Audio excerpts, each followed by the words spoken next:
эмгэг тодорхойлох тест. 20-р зуунд Унгарын сэтгцийн эмч Леополд Шанди хүний ухамсаргүй бодол, хүсэл тэмүүлэл, импульсыг илрүүлэх зорилготой тест зохион бүтээжээ. Хүмүүс өөртөөгөө адилхан хүмүүст татагддаг гэж тэрээр үзв. Тиймээс Шанди тест гэж нэрлэгдэг Форекцийн сэтгэл зүйн хувийн тестийг зохион бүтээв.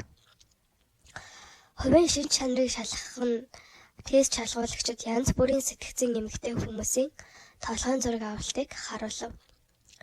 Дараа нь шалгуулагчаас хамгийн сэтгэл татам 2, хамгийн зөвүүн 2 зургийг сонгохыг хүслээ.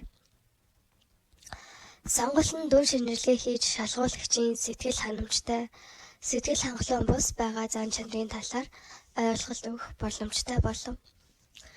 Тухайн үед шалгалтанд үндсэн 8 бүлэг тус бүрийн 6 сонирхолтой зураг, нийт 48 зураг багтсан байлаа. Харин та энэ тестээр өөрийгөө нэг шинжээд үзээрэй. Дараах 8 төрхөөс хамгийн сэтгэл татам 2 зураг, хамгийн зөвүүн 2 зураг, нийтдээ 4 зургийг сонгох тун.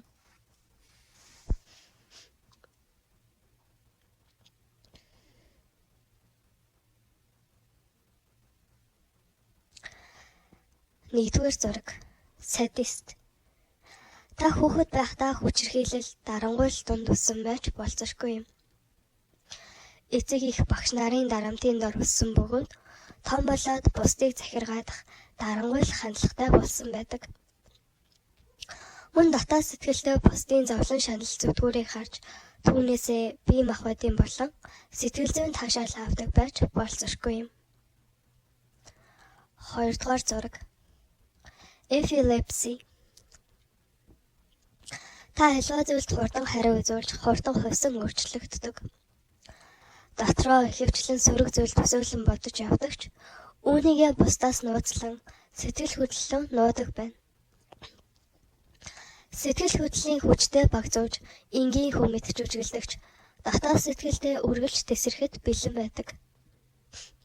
Ихэнх хүмүүс таныг итгэл хүлээх үед амар амгалан, найдвартай хүн гэж үздэгч, та хамгийн аюултай хүн юм.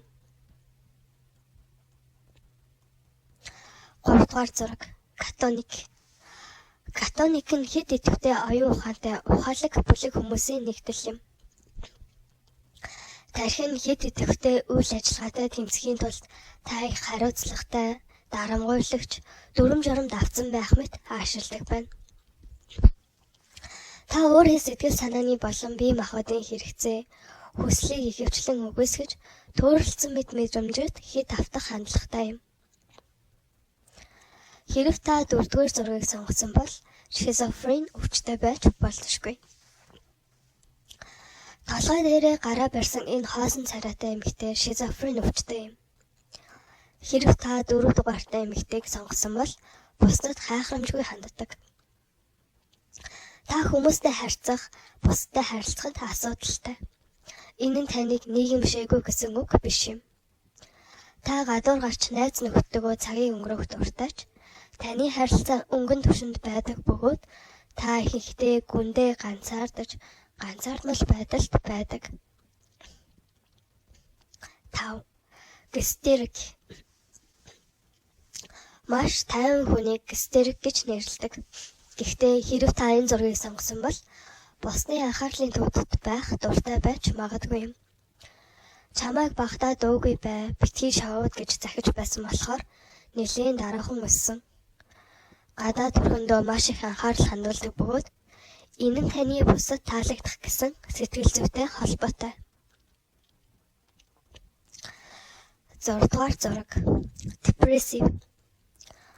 Өнгөн дээрээ аз жаргалтай, хөөрөв сэтгэлтэй хүмүүс боловч дотоод сэтгэлийн гүнд та өөрийгөө үн цэнгүй, бүр өөрийгөө жигшин зэгүүцгэх, буруутгах мэдрэмжтэй байдаг. Та өөрийгөө үнэлэмж багтаач, ажилдаа болон бусад хүмүүст анхаарлаа төвлөрүүлж, эдгээр мэдрэмжүүдтэй тэмцэхийг байнга хичээдэг.